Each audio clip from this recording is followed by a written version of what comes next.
àwọn ẹbí Mohbad wọ́n ti sọ̀rọ̀ wọ́n ní ẹ dákun ẹ gbà wá o à ń wá àwọn tí ó tún jẹ́rìí síwájú sí o lórí ọ̀rọ̀ ikú Mohbad. ẹ wò ó ẹ kú ilé láàárọ̀ yìí ní gbogbo ibi tẹ́ ẹ bá ti ń wo ìkànnì Adáraníwà TV láti iléeṣẹ́ Adáraníwà Multimedia Limited eléyìí tí ìyálóde Ọmọwámiwá Àríkẹ́ tí ó jẹ́ adarí àgbà. Àjímúná ìròyìn rèé níkànnì Adáraníwà TV níbi tá a ti máa ń jalè bí àpò ẹ̀wà bí àpò ìrè tá a ti máa ń jalè lódùlódù tá a ti máa ń jalè ní dáadáa ẹ wo ìbànújẹ́ ò ní dé bá yín kò ní dé bá mi kò ní dé bá gbogbo olólùfẹ́ ìkànnì Adáraníwà TV ìkànnì Adáraníwà Multimedia Limited níbi tọ́lọ́run ọba mi ti fún wa láṣẹ láti máa ṣe ohun gbogbo létòlétò. àwọn ìròyìn tó ti ń gbèsè àwọn ìròyìn tó múnádóko àwọn ìròyìn tó gbá skiyaski yàgbàyàski entertaining refreshing and tantalizing iná látún máa jálẹ̀ bí àpò ẹwà bí àpò yèrè fún tòní. Samuel Olúbáyọ̀ Lámídé ńlọkọ mi apọ́nbẹ́pọ̀ representer MC tó gba skiyaski yàgbàyàski entertaining refreshing and tantalizing olórin ẹ̀mí tó dáńtọ́ ààrẹ mẹ̀kúnnù káàbàtà oníjọba òfìjọba kingdom world icon of peace akọni alálàáfíà ní tìbútòrò gbogbo àgbáyé èmi náà tún ní giant of Africa òmìrán ilẹ̀ adúláwọ̀ ọlọ́run ọba mi ló pé ó rí bẹ́ẹ̀ kì í ṣe èèyàn.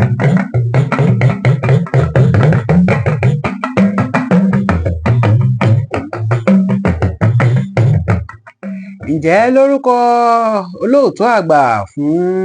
ètò Àjímúná ìròyìn èyíùn ìyálóde Ọmọwámiwá Àríkẹ́ mò ń kí yín káàbọ̀ sórí ìkànnì yìí ọlọ́run ọba mi ìbà rẹ o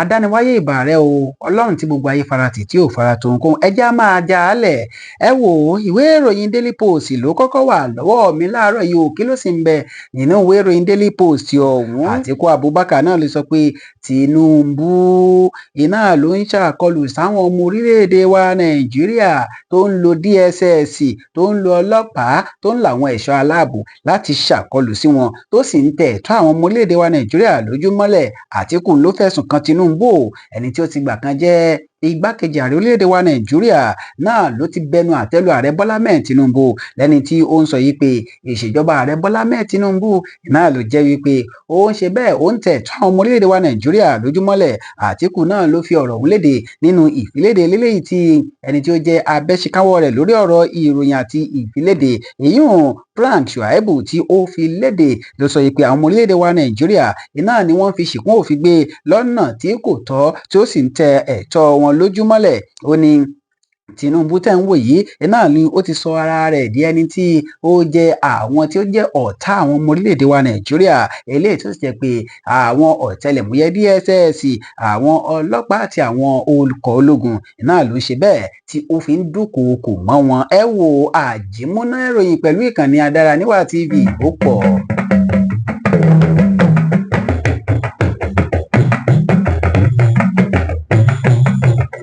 ẹ jẹ́ kí n ṣe bẹ́ẹ̀ kí n tún wọnú ìwé ìròyìn Daily Post ọ̀hún lọ ò níbi tí mo ti rí ìròyìn kan tí ó sọ yìí pé ó máa ń rúgbó bọ̀ o ó ń rúgbó bọ̀ ó ṣeé ṣe kí ọ̀rọ̀ Samuel Ekpa kó mà wá símúṣẹ lórí ìdúkokò wípé wọ́n ó ṣe bẹ́ẹ̀ wọ́n ó tilẹ̀kùn mọ́ gbogbo ọrọ̀ ajé àti gbogbo ohun tí ń ṣe bẹ́ẹ̀ tí ń jẹ́ ọrọ̀ ajé ní ẹkùn gúúsù àríwá ilẹ̀ yìí. wọ́n ní Samuel Ekpa iná ló ń lo ibi tó kù díẹ̀ káàtó fáwọn gómìnà níbi agbára wọn láti ṣe bẹ́ẹ̀ láti máa dúnkokò mọ́ wọn. èmi kọ́ mú sọ̀rọ̀ Ọ̀hánẹsẹ̀ náà ló fi léde ẹni tí ó ṣe bẹ́ẹ̀ tí ó jẹ́ akọ̀wé igun kan nínú ẹgbẹ́ Ọ̀hánẹsẹ̀ Ndigbo ìyún Okechukwu Izugozoro náà ni ó ti sọ̀rọ̀ ní àná yìí tí í ṣe ọjọ́ àìkú lẹ́ni tí ó sọ yìí pé ẹni tí ó pera rẹ̀ ní olóòtú ìṣèjọba ilẹ̀ Biafra ìyún Samuel Ekpa náà ló kàn ṣe bẹ́ẹ̀ ló ń lo ibi tó kù díẹ̀ káàtó lọ́dọ̀ àwọn gómìnà eléyìí tí ó ń lo ibi tí wọ́n kù díẹ̀ kùdìẹ̀kudiẹ sí ní ẹkùn gúúsù ìlà oòrùn ilẹ̀ yìí láti fi máa ṣe bẹ́ẹ̀ láti fi máa dúnkokò mọ́ àwọn èèyàn ní ẹkùn ọ̀hún. Izugozoro náà ni ó ń sọ̀rọ̀ sí ọ̀rọ̀ eléyìí tí Samuel Ekpa tí ó sọ tó fi ń dúnkokò wípé wọn yóò ti ilẹ̀kùn ẹkùn gúúsù ìlà oòrùn ilẹ̀ yìí láti ọjọ́ 28 yẹn ọ̀túnla yìí kọ́ sí ọjọ́ kejìdínlọ́gbọ̀n oṣù kẹjọ sí ọjọ́ kẹrìndínlọ́gbọ̀n oṣù kẹsàn-án ọdún 2024 ẹ̀pà iná ló ti ṣe bẹ́ẹ̀ tí ó ti dúnkòokò ọlọ́gbọ̀n ọjọ́ ọ̀hún tí ó sọ pé ẹkùn gúúsù ìlà oòrùn ilẹ̀ yìí iná ló ń dúnkòokò látàrí wípé ètò ààbò ní ẹkùn ọ̀hún kò ṣe bẹ́ẹ̀ kò dúró ẹ wò bẹ́ẹ̀ bá bẹ́ẹ̀ kà yòókù ó ní látàrí wípé wọ́n ṣe bẹ́ẹ̀ wọ́n ń tẹ̀síwájú láti fi Nnamdi Kanu sí ọgbà ẹ̀wọ̀n lẹ́ni tí ó jẹ́ adarí ikọ̀ indigenous people of Biafra ẹ wò ìròyìn ọ̀hún pọ̀ ńbẹ̀ ẹ jẹ́ á máa tẹ̀síwájú Àjímúná ìròyìn tó ta lẹ́nu.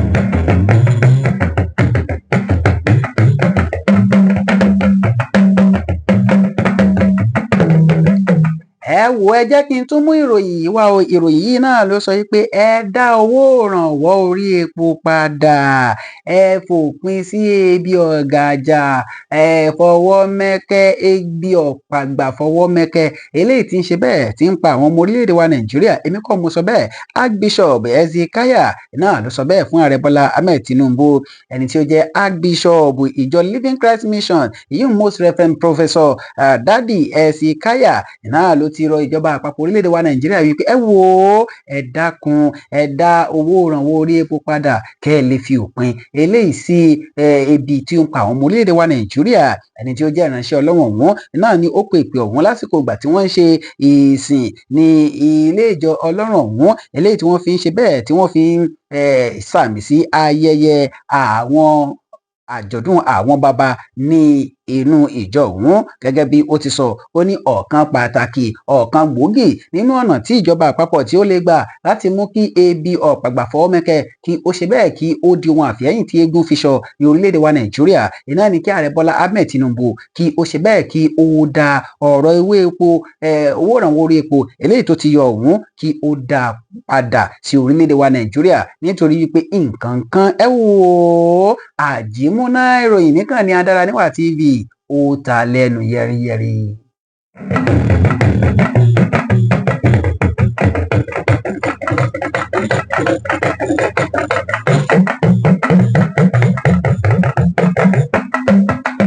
ìròyìn eléyìí náà ló ṣe bẹ́ẹ̀ tó ta lẹ́nu yẹ́rìyẹ́rì ò níbi tí wọ́n ti sọ nínú ìwé ìròyìn Daily Post wípé iléeṣẹ́ ọlọ́pàá náà ló ti fìdí rẹ̀ múlẹ̀ wípé àwọn òṣìṣẹ́ ọlọ́pàá méjì àti òṣìṣẹ́ ọlọ́pàá méjì náà ni wọ́n gbé ẹ̀mí tí àwọn mẹ́ta tí wọ́n sì wà ní ẹsẹ̀ kan ayé ẹsẹ̀ kan ọ̀run o ní àtàrí bí ó ti jẹ́ pé ikọ̀ ṣìáìtì náà ni wọ́n ṣe bẹ́ẹ̀ tí wọ́n ṣe àkọlù ní ìlú Àbújá ìjọba àpapọ̀ orílẹ̀-èdè wa Nàìjíríà láti ọ̀dọ̀ ìjọba eléyìí tí ó ń ṣe àkóso olúùlú ilẹ̀ wa ìyún FCT Àbújá náà ni wọ́n ti sọ̀rọ̀ látẹnu iléeṣẹ́ ọlọ́pàá ní olúùlú ilẹ̀ wa ìyún Police Command gẹ́gẹ́ bí wọ́n ti sọ wọn láwọn ti fìdí rẹ̀ múlẹ̀ wípé àwọn ọlọ́pàá méjì náà ni wọ́n gbé ẹ̀mí mì nígbà tí ó sì jẹ́ pé àwọn mẹ́ta míì náà ni wọ́n wà ní ẹsẹ̀ kan ayé ẹsẹ̀ kan látàrí àkọlù eléyìí tí àwọn ọmọ ẹgbẹ́ ikọ̀ Islamic Movement of Nigeria IMN eléyìí tí ọ̀pọ̀ mọ̀ sí Shiite eléyìí tí wọ́n ṣe àkọlù ìròyìn ọ̀hún náà ni ìwé ìròyìn Daily Post tí wọ́n ṣe àkọọ́lẹ̀ rẹ̀ o tí wọ́n sọ yìí pé Islamic group ìyún àwọn ẹgbẹ́ mùsùlùmí ọ̀hún náà ni wọ́n ṣe àkọlù ní àwọn agbègbè kan sí àwọn ọlọ́pàá ní olúùlú ilẹ̀ wa ìyún ní ìkóríta Wuse ní ibi tí iná eléyìí tí ń dá àwọn ọkọ̀ dúró tí ó ti wáyé yíhùn ní ọjọ́ àìkú àná yìí nínú ìfiléde látẹnu ẹni tí ó jẹ́ alukoro iléeṣẹ́ ọlọ́pàá ní olúùlú ilẹ̀ wa SP Josephine Ade lẹ́ni tí ó fìdí ìṣẹ̀lẹ̀ ọ̀hún múlẹ̀ gẹ́gẹ́ bí ó ti sọ ó ní àwọn ikọ̀ burúkú ọ̀hún náà ni wọ́n ṣe àkọlù sí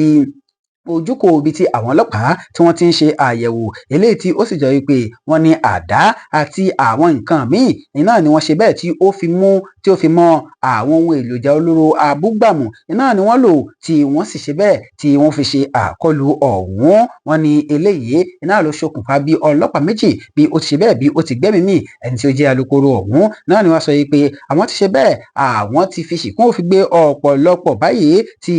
ó ní ọwọ́ nínú ìpànìyàn ọ̀hún eléyìí tí ó wáyé nígbà tí ó sọ ọ̀rọ̀ ó ní gbogbo àwọn tí wọ́n ṣe bẹ́ẹ̀ tí wọ́n ní ọwọ́ nínú wàhálà ọ̀hún náà ni wọ́n yóò fi mú kàtà òfin o ẹni tí ó jẹ́ kọmíṣánná fún iléeṣẹ́ ọlọ́pàá ní olúùlú ilẹ̀ wa èyí ń CP Bennett sí Igwe náà ló bẹnu àtẹ́ lu ìṣẹ̀lẹ̀ ọ̀hún Àjímúná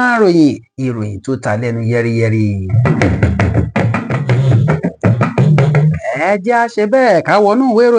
ìròyìn Punch lọ fún tàárọ̀ yìí. Nínú ìwé ìròyìn Punch náà ni mo ṣe bẹ́ẹ̀ tí mo ti rí ìròyìn yìí o, eléyìí tó sọ pé àwọn ìpínlẹ̀ náà ni wọ́n sọ pé lálálálálálála àwa ò ní gbà, wọ́n ní lálálálálálálálála a ò ní gbà, a ò ní gbà lálálálálála. Kí ni wọn ò ní gbà? Ẹ má gbàgbé, ẹ lè darapọ̀ mọ́ ìkànnì Adáraníwà TV lórí YouTube yìí, ẹ bá wa subscribe, ẹ bá wa share, bẹ́ẹ̀ sì rèé ẹ lè darapọ̀ mọ́ ìkànnì Adáraníwà TV lórí Facebook, lórí TikTok, lórí Instagram àti lórí Twitter. Kódà ẹ lè kàn sí ìkànnì Adáraníwà Multimedia Limited lórí Gmail wa adaranìwàmultimedia@gmail.com fún gbogbo àwọn nǹkan tẹ́ bá fẹ́ ká bá yín ṣe. Agbàṣẹ́gbòǹtẹ̀jọba aníwèé ẹ̀rí lọ́wọ́ eléyìí tí a fi ń ṣe àwọn gbogbo nǹkan tá à ń ṣe. Aláǹfààní láti ṣe ìwádìí ìmọ̀ ìjìnlẹ̀, aláǹfààní láti ṣe ìwádìí lórí àwọn ìṣẹ̀lẹ̀ tó ń ṣẹlẹ̀ ládùúgbò yín. Ẹ pè wá bẹ́ẹ̀ bá sì fẹ́ ṣèpolówó ọjà, ẹ pè wá. Adáraníwà Fabrics and Fashion Firm níbi tí a ti ń ta àwọn èròjà aṣọ, à ń ta àwọn aṣọ ojúlówó, aṣọ ilẹ̀ wa ni o, aṣọ òkè òkun ni o, à ń tà lójúlówó. Bẹ́ẹ̀ sì rèé à ń ránṣọ tà, à ń ṣe bẹ́ẹ̀.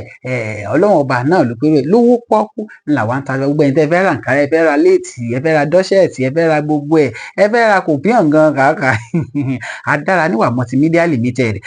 eléyìí tí ẹ̀ka rẹ̀ Adáraníwà Fabrics and Fashion Firm eléyìí tí wọ́n ń ṣe náà ní kẹ́ ṣe bẹ́ẹ̀ kí ẹ kàn sí wa lórí nọ́mbà yìí 081-311-58414 iná ní kẹ́ ṣe bẹ́ẹ̀ kí ẹ kàn sí wa. Bẹ́ẹ̀ sì rí Adáraníwà Supervising Agency náà ni ó jẹ́ agency eléyìí tó ń supervise, yíyún tó ń ṣàbójútó, tó ń coordinate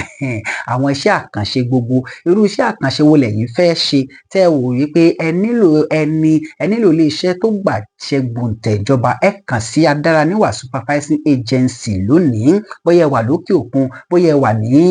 orílẹ̀-èdè Nàìjíríà tẹ́ ẹ wò pé okay, a níṣẹ́ tá a fẹ́ ṣe o, a nílé tá a fẹ́ kọ́ o, alọ́jà tá a fẹ́ ṣe o, alókòwò tá a fẹ́ bẹ̀rẹ̀, ẹ wá fẹ́ ẹni tí ó bá yín ṣe bẹ́ẹ̀, tí ó bá yín mójútó. Adáraníwà Supervising Agency iná ni wọ́n ṣe bẹ́ẹ̀ tí wọ́n bá yín ṣe tí kò sì ní níkọnùkọ́ nínú. Nọ́mbà wa rèé o 08034865342. ẹ jẹ́ ń wọnú ìwé ìròyìn ọ̀hún lọ gẹ́gẹ́ bí wọ́n ti kọ ọ́ síbẹ̀ láàárọ̀ yìí. Wọ́n ní àwọn ìpínlẹ̀ náà ni wọ́n sọ pé rárá o, ìjọba àpapọ̀ àwọn ò gbọ́ ọ̀rọ̀ 600 billion naira eléyìí tẹ́ ẹ fi sọ yìí pé ẹ tún yà sọ́tọ̀, ẹ pamọ́ láti lè fi san owó oṣù tó kéré jùlọ, èyí 70,000 naira, 70,000 gẹ́gẹ́ bí wọ́n ti kọ nínú ìwé ìròyìn Punch láàárọ̀ yìí. Wọ́n ní àwọn aṣojú àwọn ìjọba ìpínlẹ̀ gbogbo ní orílẹ̀-èdè wa Nàìjíríà níbi tí wọ́n ti ń ṣe ìpàdé tó ní í ṣe pẹ̀lú àsùnwọ̀n ìjọba àpapọ̀ eléyìí tí wọ́n fi máa pín àwọn owó tí ń bẹ nínú àsùnwọ̀n ìjọba àpapọ̀ fún àwọn ìpínlẹ̀ àti fún àwọn ìjọba ìbílẹ̀ gbogbo ní orílẹ̀-èdè wa Nàìjíríà. Iná ni wọ́n ti ṣe bẹ́ẹ̀ tí wọ́n sọ pé rárá o, excuse sir, ìjọba àpapọ̀ eléyìí tí wọ́n sọ pé ẹ tún fẹ́ ṣe bẹ́ẹ̀, ẹ tún fẹ́ pa owó kan eléyìí tí ó tó 600 billion mọ́ nínú àwọn èrè tá à ń rí lójú náà àti lè san owó eléyìí tí ó jẹ́ owó oṣù tó kéré jùlọ, yìí 70,000 naira. Wọ́n ní àwọn ògbà, wọ́n ní ìdàgbàsókè ọ̀hún náà ni ó jẹ́ eléyìí tí wọ́n sọ pé yóò ṣe àkóbá fún bí wọ́n ṣe ń pín owó fún àwọn ìpínlẹ̀. Wọ́n ní iye tí wọ́n ń pín fún àwọn ìpínlẹ̀ náà ni yóò ṣe bẹ́ẹ̀ tí ó ṣe àkóbá fún wọn. Wọ́n sì ní pé àwọn ò ṣe bẹ́ẹ̀, àwọn ògbà. Wọ́n ní tẹ́ ẹ bá wò dáadáa, wọ́n ní ìjọba àpapọ̀ náà ni ó ti ṣe bẹ́ẹ̀ tí ó ti fi owó eléyìí tí ó tó 200 billion naira tí wọ́n fi ṣọwọ́ sí àpò ìjọba àpapọ̀ eléyìí tí wọ́n pè ní non-saving account nínú owó eléyìí tí ó jẹ́ ti oṣù kẹjọ yìí, eléyìí tí ó sì jẹ́ pé iye owó eléyìí tí wọ́n ti ṣe bẹ́ẹ̀ tí wọ́n ti pamọ́ náà ni ó ti tó 595 billion naira gẹ́gẹ́ bí wọ́n ti sọ. Wọ́n ní àwọn kọmíṣánná, pàápàá jùlọ àwọn kọmíṣánná tí ó ń rí sí ọ̀rọ̀ ètò ìṣúná náà ni wọ́n ti bẹ́ẹ̀ tí wọ́n ti sọ̀rọ̀ o. Àwọn ẹbí Mohbad wọ́n ti sọ̀rọ̀, wọ́n ní ẹ dákun ẹ gbà wá o, à ń wá àwọn tí ó tún jẹ́rìí síwájú sí o lórí ọ̀rọ̀ ikú Mohbad. àwọn ikọ̀ eléyìí tí ó ń ṣe bẹ́ẹ̀ tí ó ń rí sí ọ̀rọ̀ ìgbẹ́jọ́ Mohbad eléyìí tí wọ́n jẹ́ agbẹjọ́rò ẹbí Mohbad náà ni wọ́n ti ṣe bẹ́ẹ̀ tí wọ́n ti fi ọ̀rọ̀ léde o. Àwọn agbẹjọ́rò ẹbí Ìlérí Olúwa Ọládìméjì Alọ́ba tí ọ̀pọ̀ mọ̀ sí Mohbad náà ni wọ́n sọ pé àwọn ṣe bẹ́ẹ̀ àwọn ń fi ìbànújẹ́ ọkàn wọn lórí ohun tí wọ́n ṣe àpèjúwe rẹ̀ gẹ́gẹ́ bí ó ti jẹ́ wípé ṣe làwọn èèyàn ni wọ́n ṣe bẹ́ẹ̀ ni wọ́n ń pa àwọn ọ̀rọ̀ eléyìí tí ó yẹ kí wọ́n máa sọ tí wọ́n ń pa á mọ́ fún àwọn lórí bí ẹni tí ó jẹ́ òǹkọrin gbajúgbajà tàkasúfèé ọ̀hún bí ó ṣe papòdà.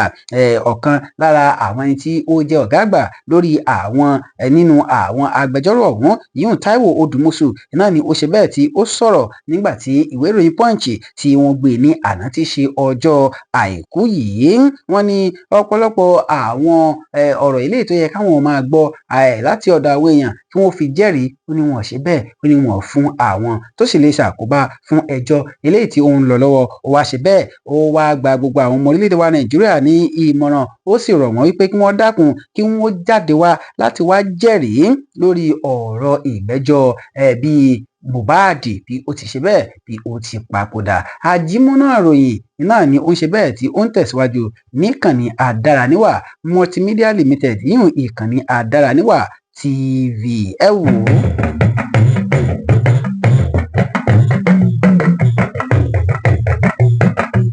Kò ní jù báyìí lọ fún Ajimuna Ìròyìn fún tòní níkànnì Adáraníwà TV. Ẹ má gbàgbé ẹ darapọ̀ mọ́ wa láwọn ojú òpó gbogbo Adáraníwà TV ní Facebook, Adáraníwà TV ní TikTok, Adáraníwà TV èyí ní Instagram, Adáraníwà TV ní YouTube. Ẹ bá wa ṣe bẹ́ẹ̀ ẹ bá wa ṣe báyìí túmọ̀ ní pé ẹ bá wa tẹ subscribe lójú òpó YouTube ẹ dẹ̀ bá wa share nítorí pé Adáraníwà TV ó máa lọ káàkiri àgbáyé. Samuel Olúbáyọ̀ Ọlámídé ló kọ mi àpọnlẹ́kọ rẹ́pírẹ́sẹ̀ntà MC tó gba skiyaski ẹgbẹ̀yàski tẹ̀tẹ̀ní refreshing and tantalizing lórí èmi tó dáńtọ́ ààrẹ mẹ́kúnnù káfà tó níjọba of ìjọba kingdom world icon of peace. Akọni alálàáfíà ní tìbútòrò gbogbo àgbáyé èmi kan náà tó ní giant of Africa òmìnira ilẹ̀ adúláwọ̀ títí àárọ̀ láta àtúnjọ máa pàdé Ọlọ́run bá mi Èdùmàrè ní agogo kan náà ní wákàtí kan náà ní ìkànnì kan náà ní mò ń dágbére fún yín pé káfíńre àti ayọ̀ ká fi pàdé. Adáraníwà TV ìkànnì tó ta lẹ́nu.